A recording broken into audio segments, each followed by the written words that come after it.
बहुत समय पहले एक विशाल पेड़ हुआ करता था। उस पेड़ के नीचे बहुत बड़े बड़े महापुरुष और ऋषि बैठकर साधना किया करते थे। उसके बाद उस पेड़ के पास अपने सभी सामान दबाकर चले जाते थे। कई सालों बाद वहाँ लोगों का आना जाना शुरू हो जाता है। लोग उसके आसपास झोपड़ी बनाकर रहने लगते हैं। सभी उस पेड़ के नीचे आकर बैठा भी करते थे। उस पेड़ के पास एक मोहन नाम का आदमी आता है। उसे ऐसा लगता है जैसे पेड़ के आसपास बहुत ही शक्तिशाली शक्ति है। गांव वालों, मुझे लगता है पेड़ के पास एक बहुत ही शक्तिशाली शक्ति है। अगर एक बार ये शक्ति बाहर आ गई तो हम सभी बच नहीं पाएंगे।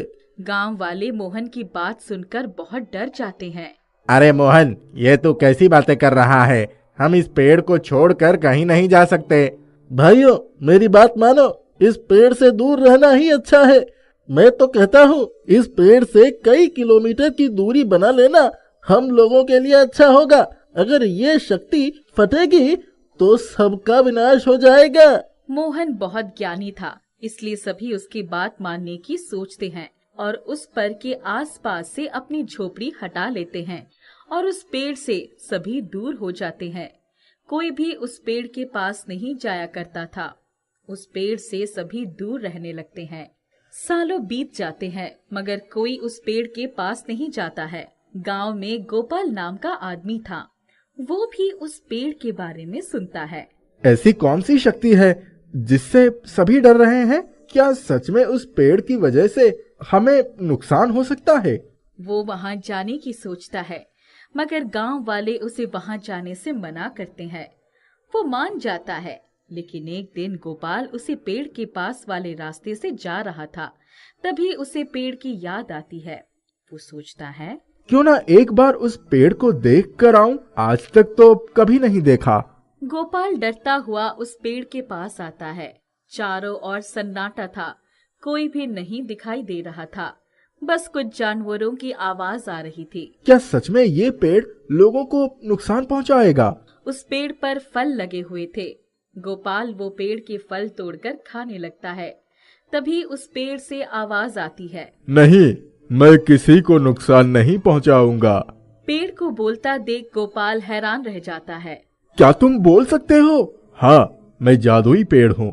सालों पहले कई महापुरुष और ऋषि यहाँ आकर बैठा करते थे और मैं उन्हें वो सब देता था जो उनकी जरूरत होती थी। गांव वाले कहते हैं आपके आसपास कुछ ऐसी शक्ति है जिससे सबका नुकसान हो सकता है। नहीं, ऐसा नहीं है। मैं मानता हूँ मेरे आसपास बहुत ही शक्तिशाली शक्ति है, लेकिन जितने भी महापुरुष यहाँ तप करते थे वो अपना सारा सामान यहीं दबाकर चले जाते थे। उनके सभी सामान बहुत शक्तिशाली हैं। मैं तो कब से यहाँ आना चाह रहा था आपको देखने, इसीलिए मैं यहाँ तक आ पहुँचा। बताओ बच्चे, तुम्हारी क्या इच्छा है? तुम क्या चाहते हो? मैं तुम्हारी इच्छा जरूर पूरी करूँगा। क्या सच में? हाँ बिल्कुल, लेकिन क्या तुम मेरी एक मदद करोगे?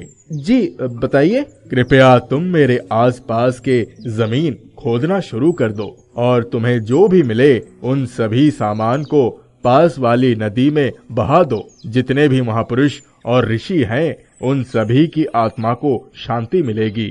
जी मैं अभी करता हूँ। गोपाल आसपास की जमीन खोदना शुरू कर देता है और सारा सामान निकालता है और उन्हें पास वाली नदी में बहा देता है। फिर पेड़ के पास आता है। जी, मैंने आपका काम कर दिया। तुम्हारा बहुत बहुत धन्यवाद। मैं तुम्हारा एहसान कभी नहीं भूलूंगा। ये लो तुम्हारे लिए सोने के सिक्के, इसे लेते जाओ और जब कभी भी तुम्हें कुछ चाहिए होगा मेरे पास जरूर आना। मैं वो चीज तुम्हें जरूर दूंगा, मगर कृपया करके मेरे बारे में किसी को कुछ भी मत बताना। जी ठीक है, मैं ये बात किसी को नहीं बताऊंगा। एक दिन गोपाल जादुई पेड़ से कुछ मांगने आता है तो देखता है जादुई पेड़ पत्थर बन चुका है और उसकी सारी शक्तियाँ खत्म हो चुकी है। ये देख गोपाल बहुत परेशान हो जाता है। ये अचानक जादुई पेड़ को क्या हो गया? अभी कुछ दिन पहले तो मैं यहाँ आया था, तब तो ये बिल्कुल सही था। गोपाल जादुई पेड़ से पूछता है, जादुई पेड़, क्या तुम मेरी बात सुन रहे हो? कुछ बोलो तो सही। मुझे एक जूता चाहिए, कृपया मुझे एक जूता दे दो। जादुई पेड़ कुछ भी नहीं बोलता है। गोपाल पानी लेकर आता है और जादुई पेड़ पर छिड़कता है। जादुई पेड़, अब तो कुछ बोलो। बार बार कहने पर भी जादुई पेड़ कोई जवाब नहीं देता है। तो गोपाल वहीं बैठकर जोर जोर से रोने लगता है। कितने निर्दयी हो गए हो तुम, अब भी मुझ पर दया नहीं आ रही है। कुछ तो बोलो, जब तक तुम कुछ नहीं बोलोगे मैं यहाँ से नहीं जाने वाला। गोपाल वहीं बैठा कई घंटों तक बैठा रहता है। तब गोपाल को धीमी धीमी कुछ आवाजें सुनाई देती है। गोपाल, यहाँ मत बैठो, कोई फायदा नहीं। अब मैं जादुई पेड़ नहीं रहा। अब मैं वापस कभी पहले जैसा नहीं हो पाऊंगा। मुझ में इतनी शक्ति नहीं है कि मैं ज्यादा बात कर सकूं। मगर मुझे बताओ तो सही, हुआ क्या है? जो सामान मैंने तुमसे उस नदी में डालने को कहा था, वो सभी बहुत शक्तिशाली सामान थे। महापुरुष और ऋषियों ने मुझसे कहा था ये कभी किसी के हाथ नहीं लगने चाहिए। हाँ, तो वो किसी के हाथ नहीं लगा। मैंने उसे नदी में डाल दिया था, वो बह गया था पानी के साथ। नहीं गोपाल, मुझे नहीं पता था। उस नदी में कई सालों से राक्षस उन्हीं चीजों के इंतजार में बैठा था। जैसे ही तुम उसे नदी में डालकर गए, उस राक्षस ने उसे ले लिया और बहुत शक्तिशाली बन गया। इसमें तुम्हारी क्या गलती? उन लोगों ने कहा था अगर वो सामान किसी बुरे हाथ में लगा तो उसके कुछ हफ्ते बाद ही मेरी सारी शक्तियां चली जाएगी और मैं मुरझा जाऊंगा। ये सुन गोपाल बहुत दुखी हो जाता है। क्या कुछ हो नहीं सकता जिससे तुम पहले जैसा हो जाओ? उस राक्षस को मारना होगा जो उस नदी में अभी भी बैठा है, मगर ये आसान नहीं। तुम मुझे ये बताओ, मैं कैसे उसका अंत कर सकता हूँ? आज से ठीक 5 दिन बाद मेरे पास आना और मेरे पास वाली जमीन खोदना। वहाँ तुम्हें एक तलवार दिखेगा। उसी तलवार से तुम्हें उसे खत्म करना होगा। वो बाहर कैसे आएगा? वो 1 मिनट के लिए हर रात पानी से बाहर आता है। तुम्हें उसी 1 मिनट में तुम्हें उस पर वो तलवार चला देना होगा और निशाना उसकी गर्दन पर लगना चाहिए। गोपाल मान जाता है और 5 दिन बाद जादुई पेड़ के पास आकर जमीन खोदकर वो तलवार निकालता है और नदी के बाहर उस राक्षस के आने का इंतजार करने लगता है। राक्षस पानी से बाहर आता है। निशाना लगाकर गोपाल तलवार उसकी ओर चला देता है। राक्षस जोर से चिल्लाता है और वहीं उसकी मृत्यु हो जाती है। राक्षस की मृत्यु होते ही पेड़ वापस से हरा भरा बन जाता है और उसकी शक्तियाँ वापस आ जाती है। गोपाल, तुम्हारा बहुत बहुत शुक्रिया। आज तुम्हारी वजह से मैं अपने पुराने रूप में आ गया। ये लो, मेरी तरफ से तुम्हारे लिए इनाम, तुम्हारे लिए नए जूते। बहुत बहुत धन्यवाद। मुझे बहुत खुशी महसूस हो रही है कि मैं तुम्हें वापस पहले जैसा देख पा रहा हूँ। मैं फिर तुमसे मिलने आऊंगा। गोपाल जूते पाकर बहुत खुश होता है और वहाँ से चला जाता है। एक गांव में सुरेश नाम का लड़का अपनी सौतेली माँ और भाई के साथ रहता था। सुरेश की सौतेली माँ और भाई उसे बहुत परेशान करते थे। सुरेश 10वीं का छात्र था। वो पढ़ाई के साथ साथ घर का भी सारा काम करता। माँ, मैं स्कूल जा रहा हूँ। हाय राम, घर का इतना काम पड़ा है और इस लड़के को किसी चीज की चिंता ही नहीं। बस बैग टांगे चल दिया। अरे घर का काम क्या तेरी माँ करेगी? चल जल्दी से झाड़ू पोछा लगा और उसके बाद मुझे बाजार से कुछ सामान ला दे, फिर जाइयो स्कूल। माँ, आज मेरी परीक्षा है। अगर देर से पहुँचा तो अध्यापक जी मुझे कक्षा से निकाल देंगे और परीक्षा भी नहीं देने देंगे। तो मैं क्या करूं? परीक्षा देकर कौन सा डॉक्टर या वकील बनना है? आया बड़ा परीक्षा देने वाला। चल जल्दी जल्दी हाथ चला, नहीं तो और काम भी दे दूंगी। सुरेश जल्दी जल्दी घर का सारा काम खत्म करता है और परीक्षा देने जाता है। परीक्षा शुरू हो चुकी है। पहले तो अध्यापक सुरेश को परीक्षा कक्ष में घुसने नहीं देता, लेकिन सुरेश के विनती करने पर वो मान जाते हैं, क्योंकि सुरेश एक होनहार छात्र था और अध्यापक को उसके घर की स्थिति का भी अंदाजा था। कुछ दिन बाद सुरेश के पिताजी शहर से आते हैं। पिताजी के सामने सुरेश की माँ उससे बहुत अच्छा व्यवहार करती है। एक दिन सुरेश को बहुत तेज बुखार आ जाता है।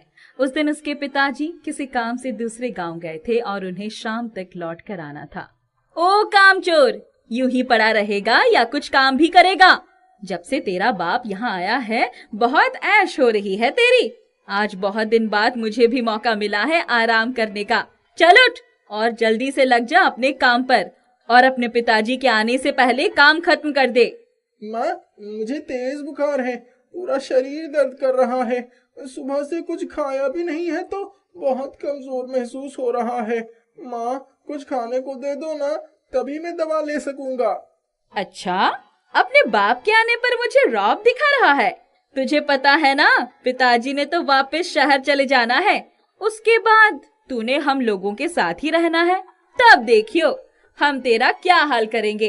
यदि उस सब से बचना चाहता है तो चल जल्दी से उठकर झाड़ू पोछा कर। सुरेश तपते बुखार में भी उठकर काम करने लगता है। इतने में सुरेश का भाई, जो एकदम आवारा था, वहां आता है। माँ, बहुत भूख लगी है, जल्दी से खाना दे दो। हाँ हाँ मेरे लाल, आज मैंने तेरे पसंद के आलू के पराठे बनाए हैं। माँ, मुझे भी एक परोठा दे दो ना, बहुत भूख लगी है, बुखार भी तेज हो रहा है। तू यहाँ खड़ा खड़ा हमारी बातें सुन रहा था और ये क्या खाना खाना लगा रखा है? अंदर कल रात की 2 रोटी रखी है, उन्हें खा ले और जल्दी से काम पर लग जा। सुरेश के पिताजी ये सब देख और सुन लेते हैं। उन्हें बड़ा दुख होता है। वो चुपचाप सुरेश के पास जाते हैं। सुरेश बेटा, तुम इतनी तकलीफ सहन कर रहे थे और तुमने मुझे कभी बताया ही नहीं। कैसी तकलीफ पिताजी? मैंने तुम्हारी माँ का तुम्हारे साथ व्यवहार देखा। जब भी मैं यहाँ आता हूँ तो तुम्हारी माँ और भाई तुम्हारे साथ बहुत अच्छा व्यवहार करते हैं, इसीलिए तुम्हें लेकर निश्चिंत था। लेकिन आज जब मैं अचानक घर आया तो मैंने तुम्हारी माँ और भाई का तुम्हारे प्रति व्यवहार देखा, जिसे देखकर मुझे बहुत गुस्सा आया और मैं अभी जाके उन दोनों को इस घर से बाहर निकालता हूँ। नहीं पिताजी, ऐसा मत कीजिए। वे मेरे माँ और भाई हैं, वो मुझे पराया समझते हैं, लेकिन मैं तो उन लोगों को अपना समझता हूँ ना। मेरा विश्वास है कि एक दिन उन लोगों का मेरी प्रति व्यवहार जरूर बदलेगा। सुरेश के पिताजी सुरेश को आशीर्वाद देते हैं और उसे अपने साथ कहीं बाहर लेकर जाते हैं। पिताजी उसे गांव से कुछ दूर एक झोपड़ी में लेकर जाते हैं। उस झोपड़ी में एक संदूक रखा था। पिताजी उस संदूक में से एक तवा निकालते हैं। बेटा, तुम्हारा साफ दिल देखकर मैं तुम्हें तुम्हारे दादाजी का दिया एक अनमोल उपहार देना चाहता हूँ।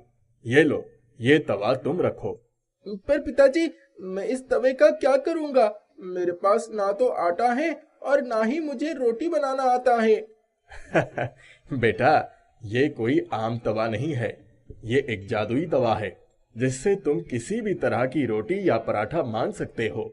इसके लिए तुम्हें आटा या तेल की आवश्यकता भी नहीं है। मुझे गोभी का पराठा चाहिए। पिताजी के इतने कहते ही उन्हें गोभी का पराठा मिल जाता है। सुरेश बड़े चाव से वो पराठा खाता है, जो बहुत ही स्वादिष्ट था। उसके बाद पिताजी सुरेश को उसका मनपसंद पराठा लेने को कहते हैं। मुझे एक आलू का पराठा और एक पनीर का पराठा चाहिए। सुरेश को उसकी पसंद के पराठे मिलते हैं। सुरेश बड़े चाव से उन्हें खाता है।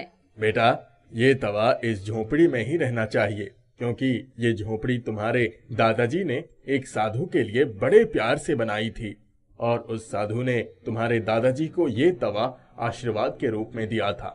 लेकिन यदि ये तवा इस झोपड़ी से बाहर निकला तो इसका जादू उल्टा पड़ने लगेगा। इसीलिए तुम्हें इस बात का ध्यान रखना होगा और इसके बारे में कभी किसी को पता नहीं चलना चाहिए। आप निश्चित रहिए पिताजी, मैं इसके बारे में कभी किसी को नहीं बताऊंगा। लेकिन क्या मैं इससे बने परोठे गांव में बेचकर कुछ पैसे कमा सकता हूँ, जिससे मैं अपनी पढ़ाई लिखाई का खर्चा कर सकूं? लेकिन मैं तुम्हें हर महीने पैसे देता रहूंगा। तुम उन पैसों का उपयोग क्यों नहीं करते? वो असल में... क्या बात है बेटा? तुम मुझसे कुछ छुपा तो नहीं रहे हो? बताओ मुझे, क्या बात है? पिताजी, वो पैसे तो माँ और भाई ले लेते हैं। मैंने अभी तक स्कूल की फीस भी नहीं भरी, जिसकी वजह से मेरा नाम स्कूल से काट दिया जाएगा और फिर मैं पढ़ाई कैसे करूंगा? ठीक है बेटा।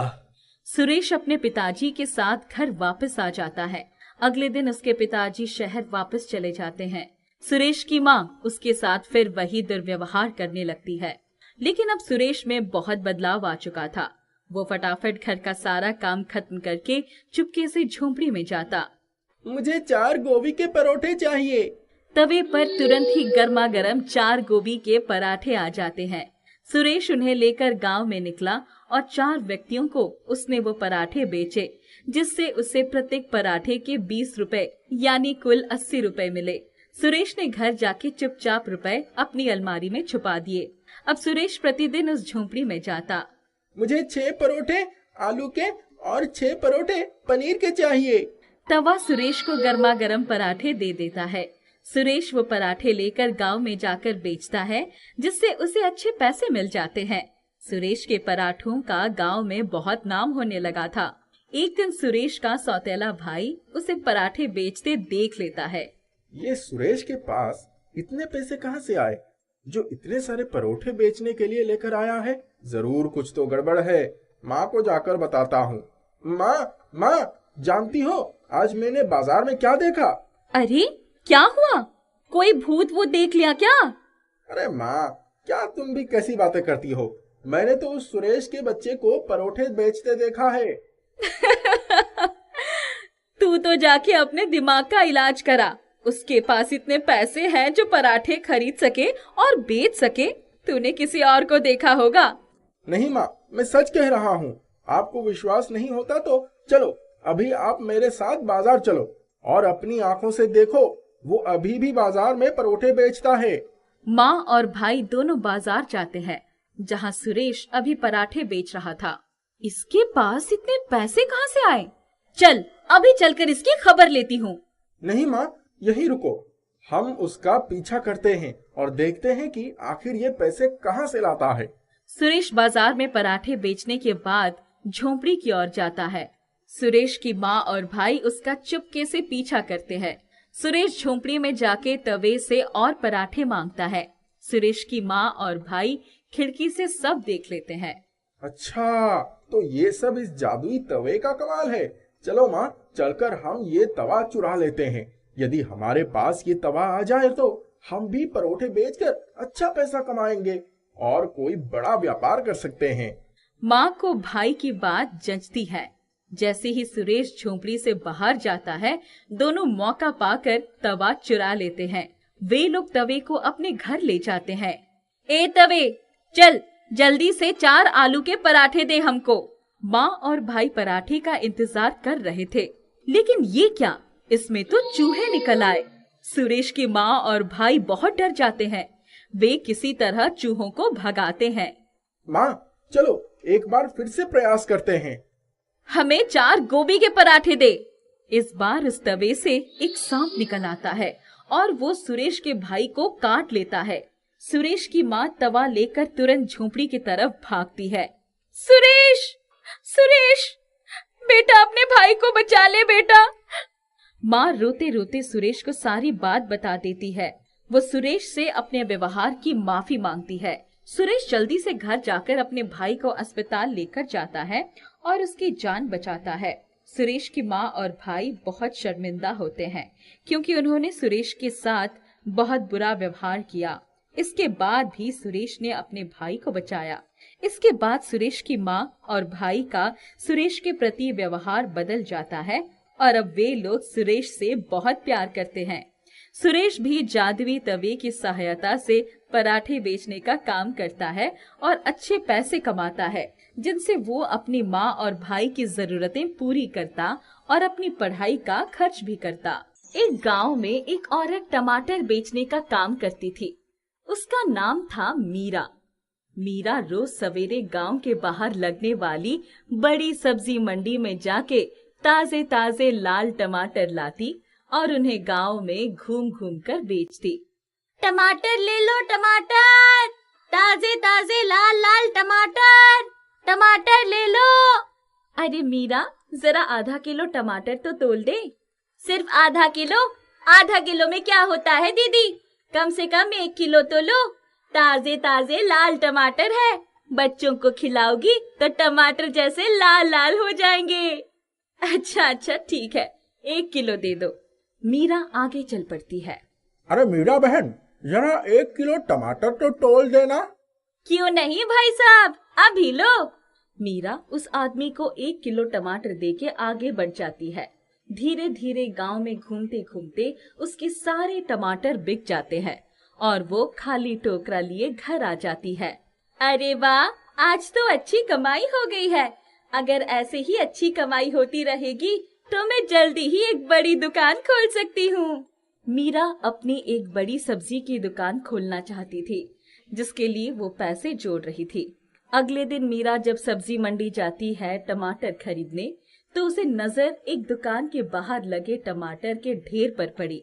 टमाटर दिखने में अच्छे लग रहे थे, लेकिन कोई उन्हें खरीद नहीं रहा था। भैया, ये टमाटर कैसे हैं? इन्हें अलग से क्यों रखा हुआ है? बहन, ये टमाटर कुछ दिन पुराने हैं, ताजे नहीं। मैं इन्हें छटाई करके अलग निकाल देता हूँ। यदि किसी को कम कीमत पर ये टमाटर चाहिए होते हैं तो उसे दे देता हूँ, नहीं तो फेंक देता हूँ।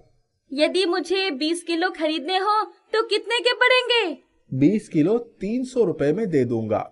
मैं ताजे टमाटर खरीदती हूँ जो मुझे 500 रुपए में 20 किलो के मिलते हैं, और यदि मैं ये कुछ पुराने टमाटर खरीदूं तो ये मुझे 300 रुपए में पड़ेंगे, जिसमें मुझे 200 रुपए का फायदा, और फिर मैं इन टमाटर को उस दाम पर बेचूंगी जिस पर मैं ताजे टमाटर बेचती हूँ, तो मुझे अच्छा मुनाफा हो जाएगा।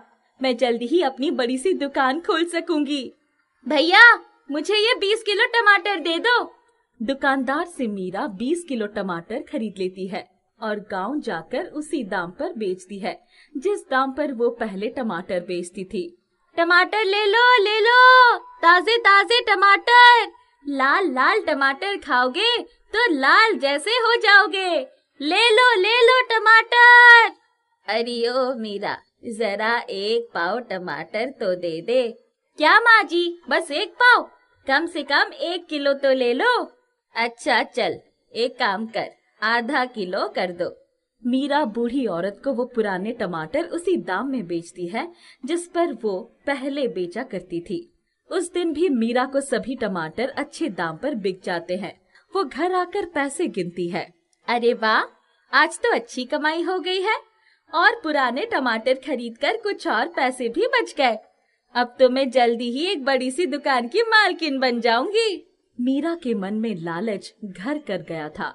अब वो प्रतिदिन मंडी से पुराने टमाटर कम दाम पर खरीदकर गांव में अच्छे दामों पर बेचती, जिससे उसके पास पैसों की खूब बचत होती।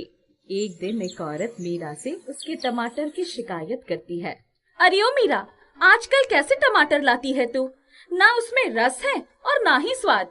टमाटर काटो तो कुछ बदबू भी आती है, जैसे पुराने टमाटर हो। अरे ऐसे कैसे हो सकता है? मैं तो मंडी से एकदम बढ़िया ताजे टमाटर लाती हूँ। आप तो बेकार ही मुझ पर इल्जाम लगा रही है। मेरे पास उत्तम टमाटर है, लेने हैं तो ले लो, नहीं तो आगे बढ़ो। धीरे धीरे लोग इसी तरह मीरा से उसके टमाटरों की शिकायत करने लगते हैं। वो उनसे भला बुरा कहती। एक दिन, टमाटर ले लो, ताजे ताजे लाल टमाटर। अरे नहीं चाहिए तुम्हारे टमाटर, चली जाओ यहाँ से। मंडी से सड़े गले टमाटर लाकर बेचती हो और कहती हो ताजे ताजे टमाटर। जाओ जाओ यहाँ से, कहीं और जाकर बेचना सड़े गले टमाटर। मीरा वापस घर आ जाती है। अब जब भी मीरा टमाटर बेचने जाती, लोग उसे टमाटर नहीं खरीदते, उल्टा उसे भला बुरा कहते। धीरे धीरे मीरा को अपनी गलती का एहसास होता है। वो मंडी से पहले की तरह ताजे टमाटर खरीद कर लाती है। टमाटर ले लो, ताजे ताजे लाल टमाटर। अरे बड़ी बेशरम हो तुम, फिर से वापस आ गई। तुमसे कहा था ना, कोई तुमसे टमाटर नहीं खरीदेगा। अब जाओ, चली जाओ यहाँ से। मुझे माफ कर दीजिए, मुझसे बहुत बड़ी गलती हो गई। मैंने आप लोगों का विश्वास तोड़ा है। मंडी से पुराने सड़े गले टमाटर खरीदकर आप लोगों को ऊंचे दाम पर बेचती थी।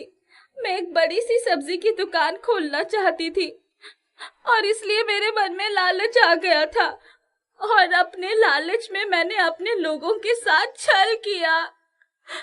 मुझे माफ कर दीजिए, मैं अब कभी ऐसा नहीं करूंगी। अब से मैं ताजे टमाटर ही बेचूंगी।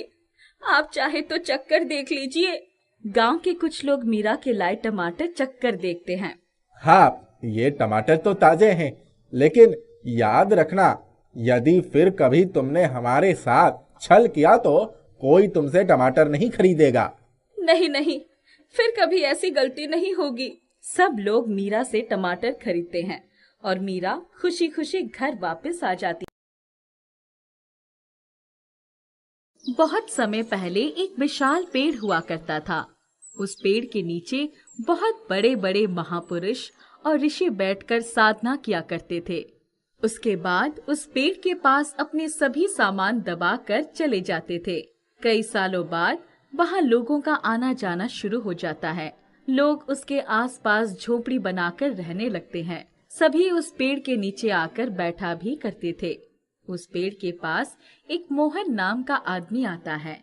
उसे ऐसा लगता है जैसे पेड़ के आसपास बहुत ही शक्तिशाली शक्ति है। गांव वालों, मुझे लगता है पेड़ के पास एक बहुत ही शक्तिशाली शक्ति है। अगर एक बार ये शक्ति बाहर आ गई तो हम सभी बच नहीं पाएंगे।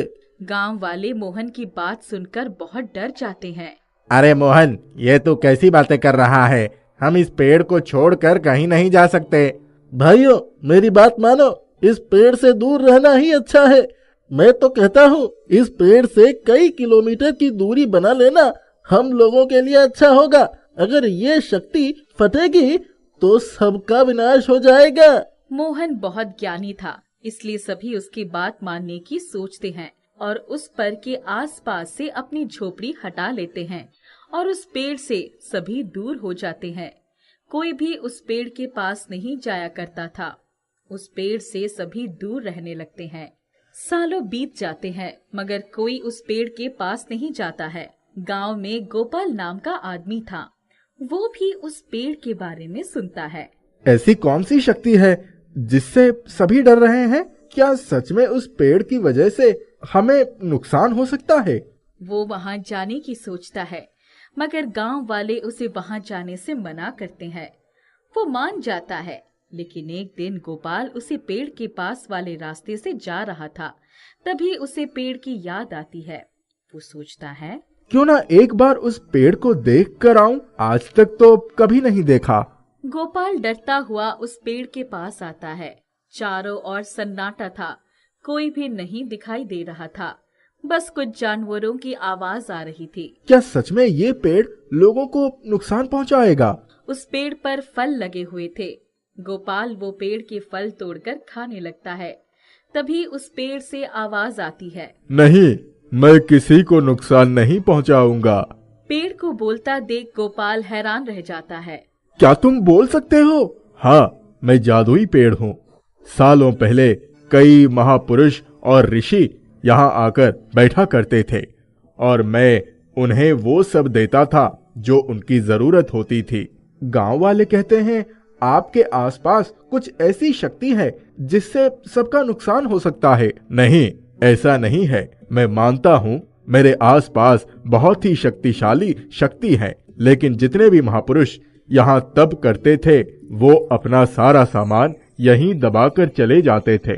उनके सभी सामान बहुत शक्तिशाली हैं। मैं तो कब से यहाँ आना चाह रहा था आपको देखने, इसीलिए मैं यहाँ तक आ पहुँचा। बताओ बच्चे, तुम्हारी क्या इच्छा है? तुम क्या चाहते हो? मैं तुम्हारी इच्छा जरूर पूरी करूँगा। क्या सच में? हाँ बिल्कुल, लेकिन क्या तुम मेरी एक मदद करोगे? जी बताइए। कृपया तुम मेरे आसपास के जमीन खोदना शुरू कर दो और तुम्हें जो भी मिले उन सभी सामान को पास वाली नदी में बहा दो। जितने भी महापुरुष और ऋषि हैं उन सभी की आत्मा को शांति मिलेगी। जी मैं अभी करता हूँ। गोपाल आसपास की जमीन खोदना शुरू कर देता है और सारा सामान निकालता है और उन्हें पास वाली नदी में बहा देता है। फिर पेड़ के पास आता है। जी मैंने आपका काम कर दिया। तुम्हारा बहुत बहुत धन्यवाद। मैं तुम्हारा एहसान कभी नहीं भूलूंगा। ये लो तुम्हारे लिए सोने के सिक्के। इसे लेते जाओ और जब कभी भी तुम्हें कुछ चाहिए होगा मेरे पास जरूर आना। मैं वो चीज तुम्हें जरूर दूंगा, मगर कृपया करके मेरे बारे में किसी को कुछ भी मत बताना। जी ठीक है, मैं ये बात किसी को नहीं बताऊंगा। एक दिन गोपाल जादुई पेड़ से कुछ मांगने आता है तो देखता है जादुई पेड़ पत्थर बन चुका है और उसकी सारी शक्तियाँ खत्म हो चुकी है। ये देख गोपाल बहुत परेशान हो जाता है। ये अचानक जादुई पेड़ को क्या हो गया? अभी कुछ दिन पहले तो मैं यहाँ आया था, तब तो ये बिल्कुल सही था। गोपाल जादुई पेड़ से पूछता है, जादुई पेड़, क्या तुम मेरी बात सुन रहे हो?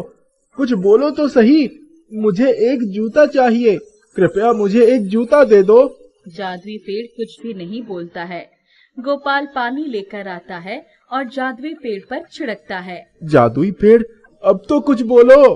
बार बार कहने पर भी जादुई पेड़ कोई जवाब नहीं देता है तो गोपाल वहीं बैठकर जोर जोर से रोने लगता है। कितने निर्दयी हो गए हो तुम, अब भी मुझ पर दया नहीं आ रही है। कुछ तो बोलो, जब तक तुम कुछ नहीं बोलोगे मैं यहाँ से नहीं जाने वाला।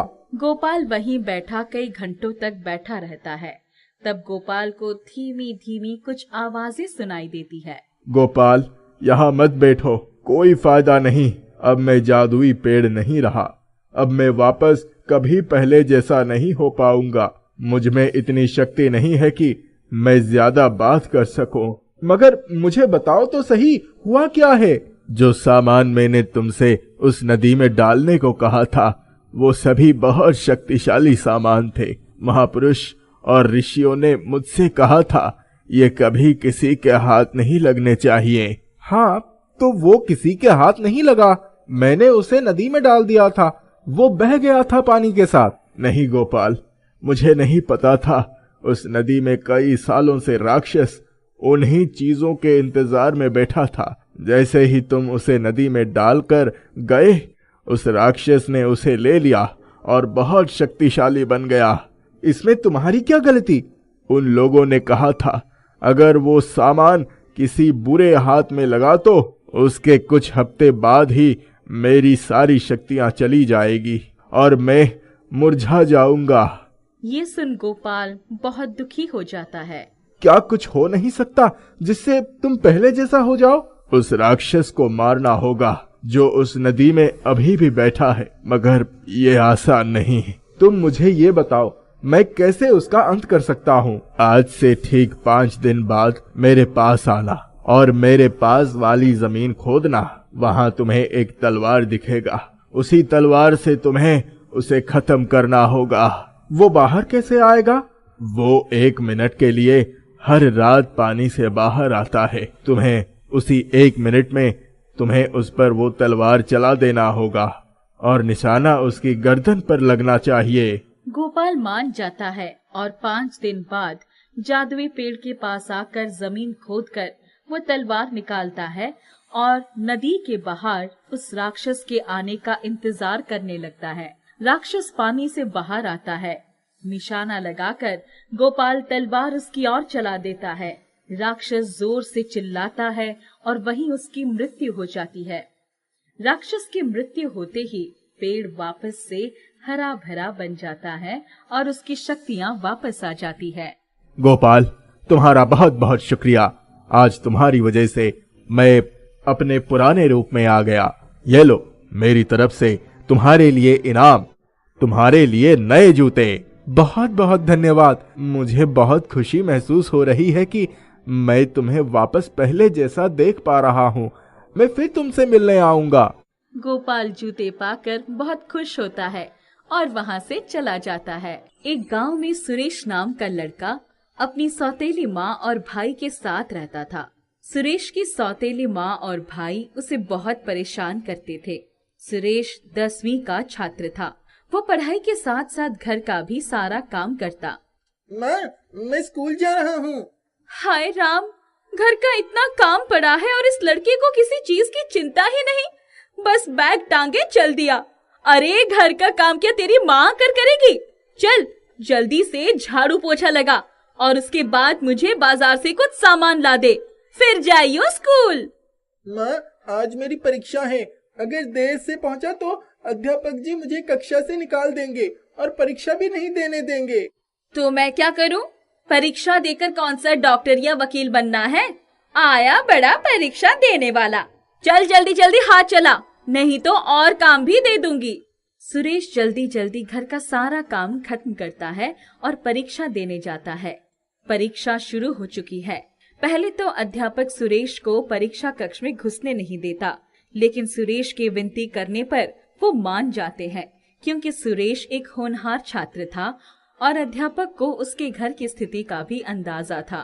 कुछ दिन बाद सुरेश के पिताजी शहर से आते हैं। पिताजी के सामने सुरेश की माँ उससे बहुत अच्छा व्यवहार करती है। एक दिन सुरेश को बहुत तेज बुखार आ जाता है। उस दिन उसके पिताजी किसी काम से दूसरे गांव गए थे और उन्हें शाम तक लौट कर आना था। ओ कामचोर, यूं ही पड़ा रहेगा या कुछ काम भी करेगा? जब से तेरा बाप यहाँ आया है बहुत ऐश हो रही है तेरी। आज बहुत दिन बाद मुझे भी मौका मिला है आराम करने का।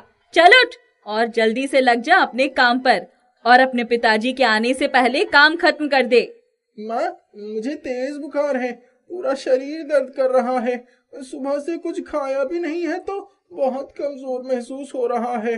माँ, कुछ खाने को दे दो ना, तभी मैं दवा ले सकूंगा। अच्छा, अपने बाप के आने पर मुझे रौब दिखा रहा है? तुझे पता है ना, पिताजी ने तो वापस शहर चले जाना है। उसके बाद तूने हम लोगों के साथ ही रहना है। तब देखियो हम तेरा क्या हाल करेंगे। यदि उस सब से बचना चाहता है तो चल जल्दी से उठकर झाड़ू पोछा कर। सुरेश तपते बुखार में भी उठकर काम करने लगता है। इतने में सुरेश का भाई, जो एकदम आवारा था, वहां आता है। माँ, बहुत भूख लगी है, जल्दी से खाना दे दो। हाँ हाँ मेरे लाल, आज मैंने तेरे पसंद के आलू के पराठे बनाए हैं। माँ, मुझे भी एक परोठा दे दो ना, बहुत भूख लगी है, बुखार भी तेज हो रहा है। तू यहाँ खड़ा खड़ा हमारी बातें सुन रहा था और ये क्या खाना खाना लगा रखा है? अंदर कल रात की 2 रोटी रखी है, उन्हें खा ले और जल्दी से काम पर लग जा। सुरेश के पिताजी ये सब देख और सुन लेते हैं। उन्हें बड़ा दुख होता है। वो चुपचाप सुरेश के पास जाते हैं। सुरेश बेटा, तुम इतनी तकलीफ सहन कर रहे थे और तुमने मुझे कभी बताया ही नहीं। कैसी तकलीफ पिताजी? मैंने तुम्हारी माँ का तुम्हारे साथ व्यवहार देखा। जब भी मैं यहाँ आता हूँ तो तुम्हारी माँ और भाई तुम्हारे साथ बहुत अच्छा व्यवहार करते हैं, इसीलिए तुम्हें लेकर निश्चिंत था। लेकिन आज जब मैं अचानक घर आया तो मैंने तुम्हारी माँ और भाई का तुम्हारे प्रति व्यवहार देखा, जिसे देखकर मुझे बहुत गुस्सा आया और मैं अभी जाके उन दोनों को इस घर से बाहर निकालता हूँ। नहीं पिताजी, ऐसा मत कीजिए। वे मेरे माँ और भाई हैं। वो मुझे पराया समझते हैं, लेकिन मैं तो उन लोगों को अपना समझता हूँ ना। मेरा विश्वास है कि एक दिन उन लोगों का मेरी प्रति व्यवहार जरूर बदलेगा। सुरेश के पिताजी सुरेश को आशीर्वाद देते हैं और उसे अपने साथ कहीं बाहर लेकर जाते हैं।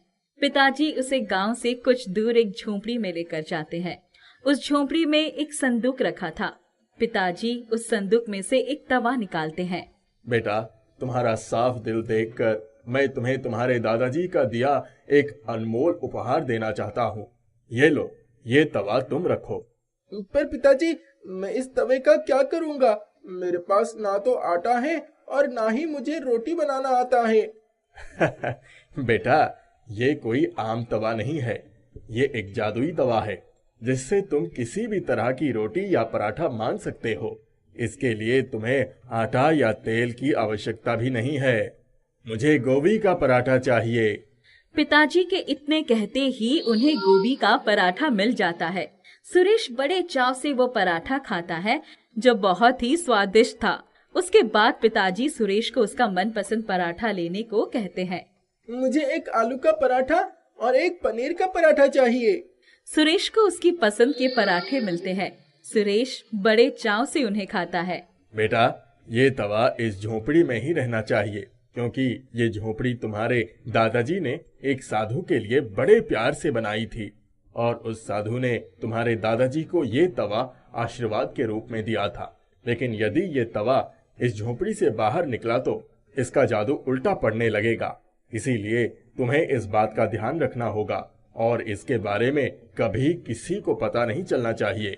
आप निश्चित रहिए पिताजी, मैं इसके बारे में कभी किसी को नहीं बताऊंगा।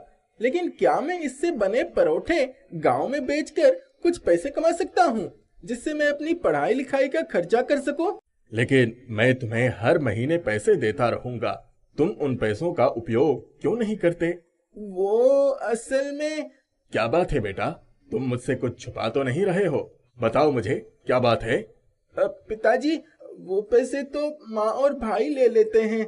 मैंने अभी तक स्कूल की फीस भी नहीं भरी, जिसकी वजह से मेरा नाम स्कूल से काट दिया जाएगा, और फिर मैं पढ़ाई कैसे करूँगा? ठीक है बेटा। सुरेश अपने पिताजी के साथ घर वापस आ जाता है। अगले दिन उसके पिताजी शहर वापस चले जाते हैं। सुरेश की माँ उसके साथ फिर वही दुर्व्यवहार करने लगती है। लेकिन अब सुरेश में बहुत बदलाव आ चुका था। वो फटाफट घर का सारा काम खत्म करके चुपके से झोंपड़ी में जाता। मुझे 4 गोभी के परोठे चाहिए। तवे पर तुरंत ही गर्मा गर्म 4 गोभी के पराठे आ जाते हैं। सुरेश उन्हें लेकर गांव में निकला और 4 व्यक्तियों को उसने वो पराठे बेचे, जिससे उसे प्रत्येक पराठे के 20 रुपए यानी कुल 80 रुपए मिले। सुरेश ने घर जाके चुपचाप रुपए अपनी अलमारी में छुपा दिए। अब सुरेश प्रतिदिन उस झोंपड़ी में जाता।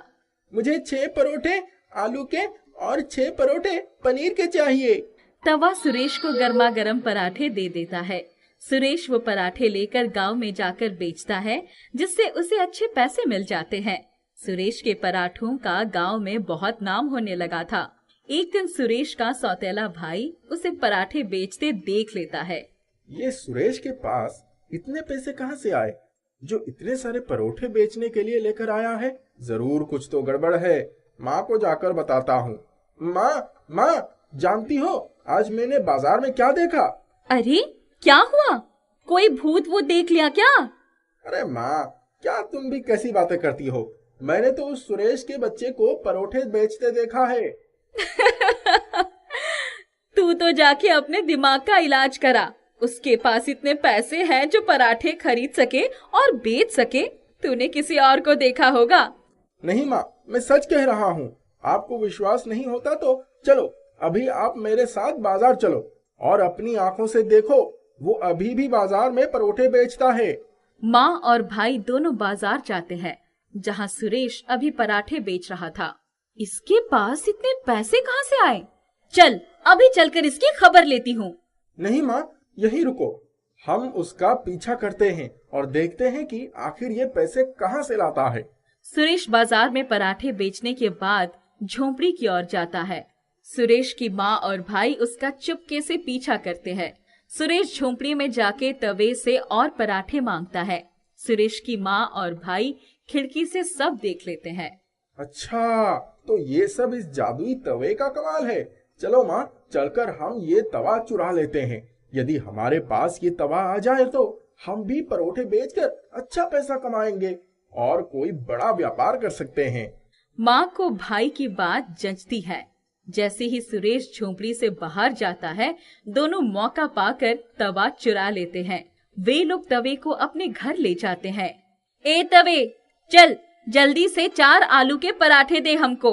माँ और भाई पराठे का इंतजार कर रहे थे, लेकिन ये क्या, इसमें तो चूहे निकल आए। सुरेश की माँ और भाई बहुत डर जाते हैं। वे किसी तरह चूहों को भगाते हैं। माँ, चलो एक बार फिर से प्रयास करते हैं। हमें 4 गोभी के पराठे दे। इस बार उस तवे से एक सांप निकल आता है और वो सुरेश के भाई को काट लेता है। सुरेश की माँ तवा लेकर तुरंत झोंपड़ी की तरफ भागती है। सुरेश, सुरेश, बेटा अपने भाई को बचा ले बेटा। माँ रोते रोते सुरेश को सारी बात बता देती है। वो सुरेश से अपने व्यवहार की माफी मांगती है। सुरेश जल्दी से घर जाकर अपने भाई को अस्पताल लेकर जाता है और उसकी जान बचाता है। सुरेश की माँ और भाई बहुत शर्मिंदा होते हैं, क्योंकि उन्होंने सुरेश के साथ बहुत बुरा व्यवहार किया। इसके बाद भी सुरेश ने अपने भाई को बचाया। इसके बाद सुरेश की माँ और भाई का सुरेश के प्रति व्यवहार बदल जाता है और अब वे लोग सुरेश से बहुत प्यार करते हैं। सुरेश भी जादुई तवे की सहायता से पराठे बेचने का काम करता है और अच्छे पैसे कमाता है, जिनसे वो अपनी माँ और भाई की जरूरतें पूरी करता और अपनी पढ़ाई का खर्च भी करता। एक गांव में एक औरत टमाटर बेचने का काम करती थी। उसका नाम था मीरा। मीरा रोज सवेरे गांव के बाहर लगने वाली बड़ी सब्जी मंडी में जाके ताजे ताजे लाल टमाटर लाती और उन्हें गांव में घूम घूम कर बेचती। टमाटर ले लो, टमाटर, ताजे ताजे लाल लाल टमाटर, टमाटर ले लो। अरे मीरा, जरा आधा किलो टमाटर तो तोल दे। सिर्फ आधा किलो? आधा किलो में क्या होता है दीदी, कम से कम 1 किलो तो लो। ताजे ताजे लाल टमाटर है, बच्चों को खिलाओगी तो टमाटर जैसे लाल लाल हो जाएंगे। अच्छा अच्छा ठीक है, 1 किलो दे दो। मीरा आगे चल पड़ती है। अरे मीरा बहन, जरा 1 किलो टमाटर तो तोल देना। क्यों नहीं भाई साहब, अभी लो। मीरा उस आदमी को 1 किलो टमाटर देके आगे बढ़ जाती है। धीरे धीरे गांव में घूमते घूमते उसके सारे टमाटर बिक जाते हैं और वो खाली टोकरा लिए घर आ जाती है। अरे वाह, आज तो अच्छी कमाई हो गई है। अगर ऐसे ही अच्छी कमाई होती रहेगी तो मैं जल्दी ही एक बड़ी दुकान खोल सकती हूँ। मीरा अपनी एक बड़ी सब्जी की दुकान खोलना चाहती थी, जिसके लिए वो पैसे जोड़ रही थी।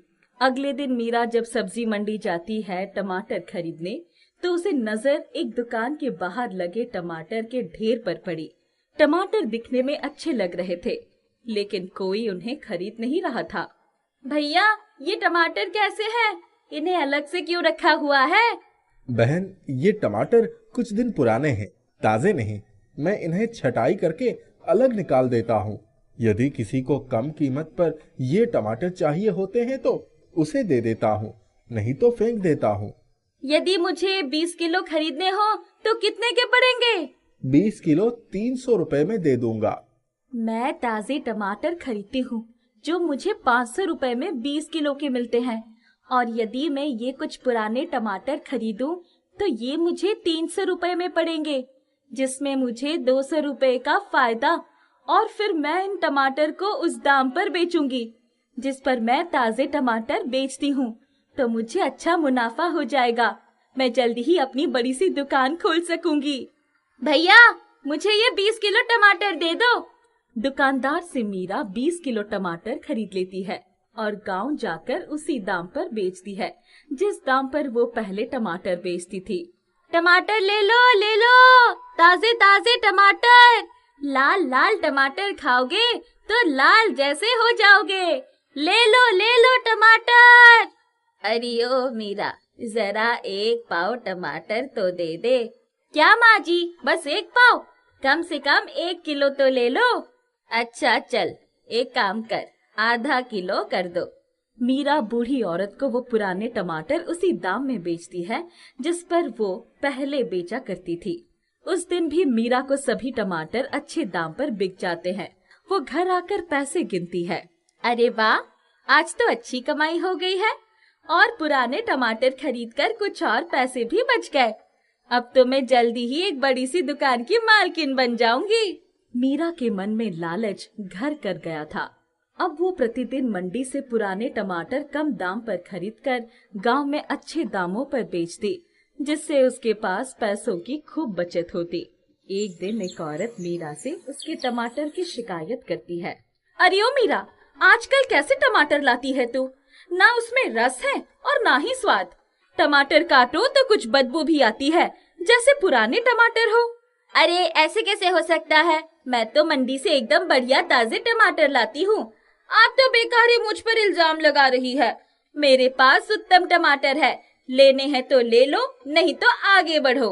धीरे धीरे लोग इसी तरह मीरा से उसके टमाटरों की शिकायत करने लगते हैं।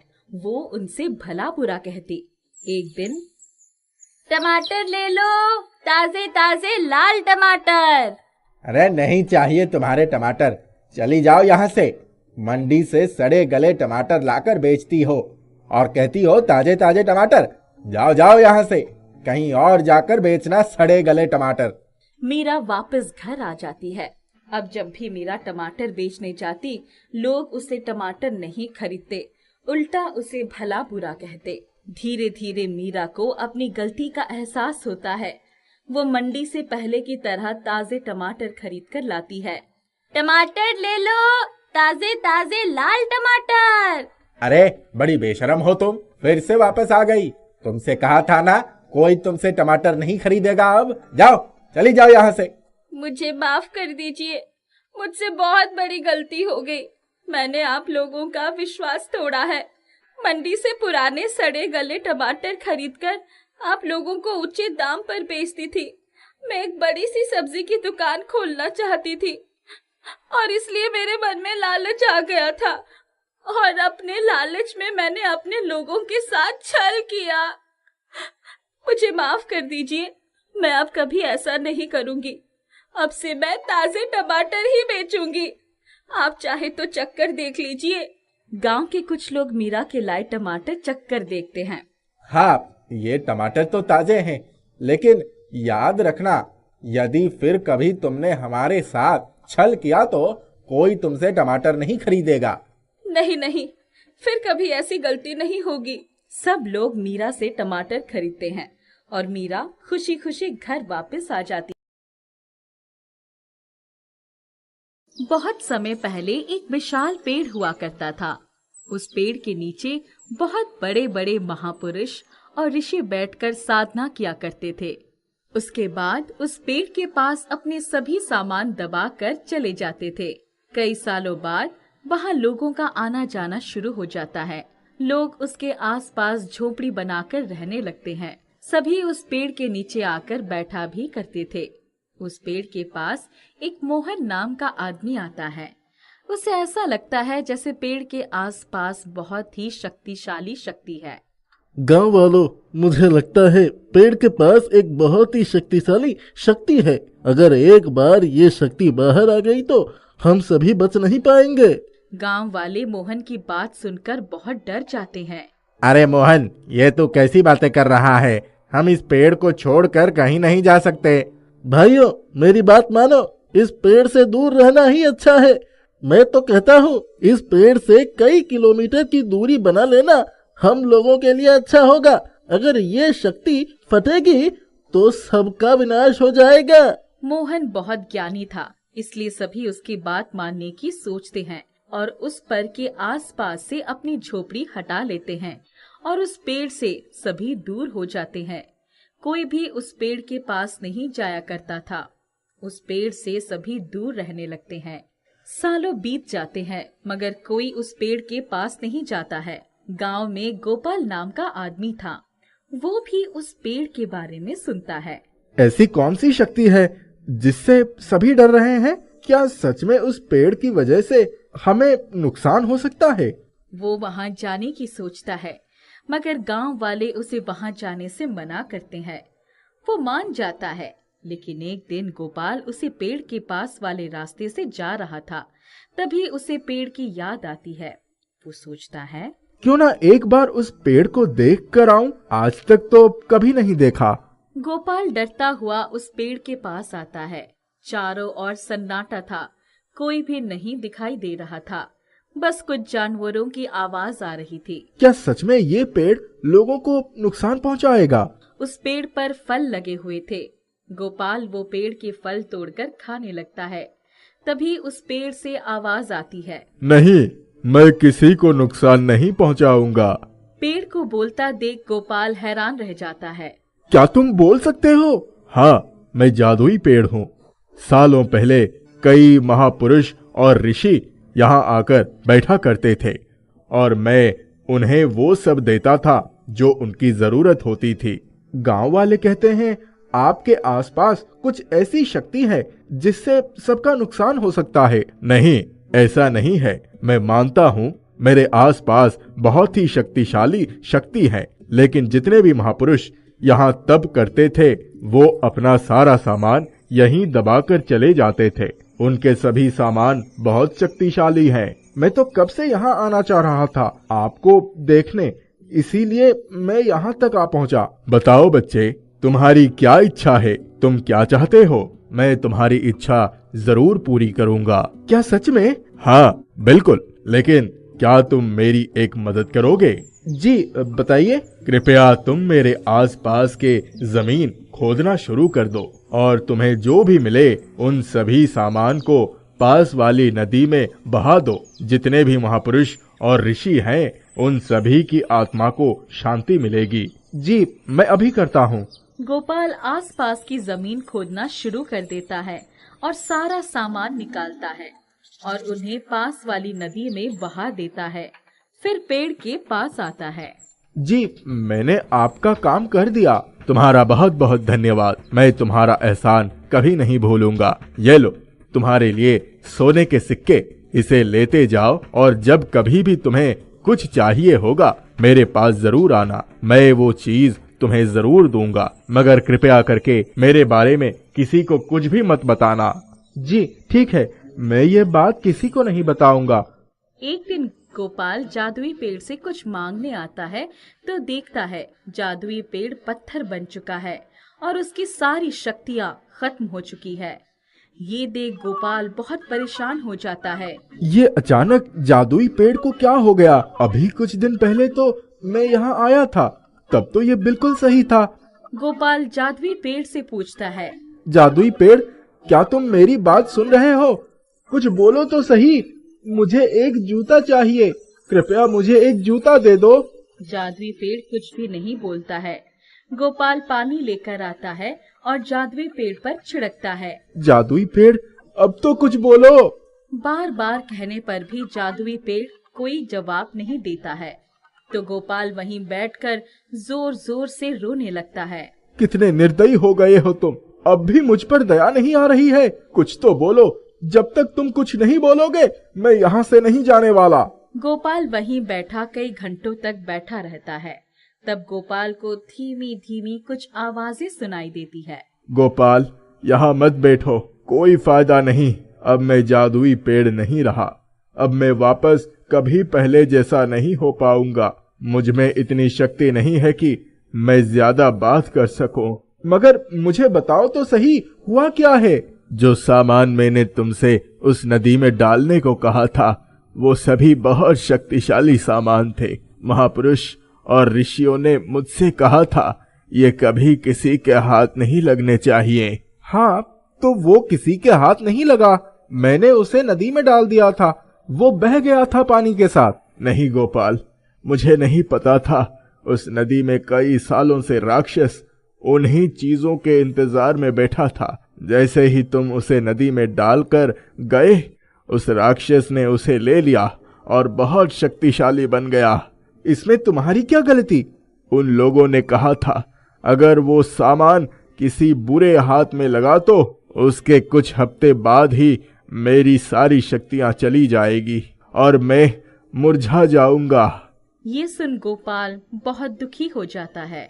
क्या कुछ हो नहीं सकता जिससे तुम पहले जैसा हो जाओ? उस राक्षस को मारना होगा जो उस नदी में अभी भी बैठा है, मगर ये आसान नहीं।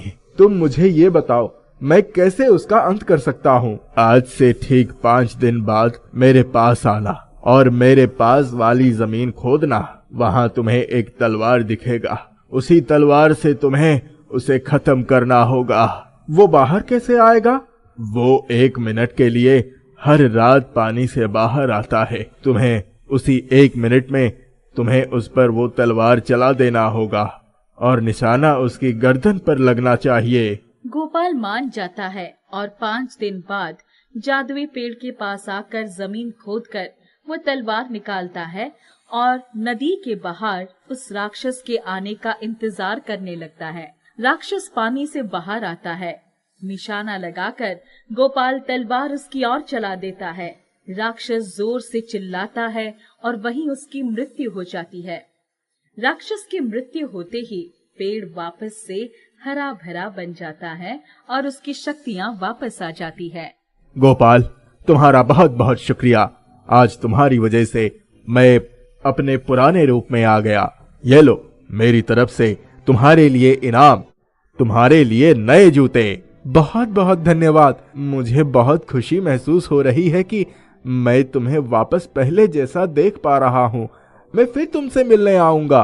गोपाल जूते पाकर बहुत खुश होता है और वहाँ से चला जाता है। एक गांव में सुरेश नाम का लड़का अपनी सौतेली माँ और भाई के साथ रहता था। सुरेश की सौतेली माँ और भाई उसे बहुत परेशान करते थे। सुरेश 10वीं का छात्र था।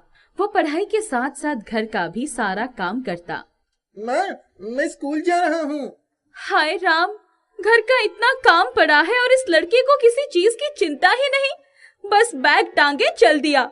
अरे घर का काम क्या तेरी माँ करेगी? चल जल्दी से झाड़ू पोछा लगा और उसके बाद मुझे बाजार से कुछ सामान ला दे, फिर जाइयो स्कूल। माँ, आज मेरी परीक्षा है। अगर देर से पहुँचा तो अध्यापक जी मुझे कक्षा से निकाल देंगे और परीक्षा भी नहीं देने देंगे। तो मैं क्या करूं? परीक्षा देकर कौन सा डॉक्टर या वकील बनना है? आया बड़ा परीक्षा देने वाला।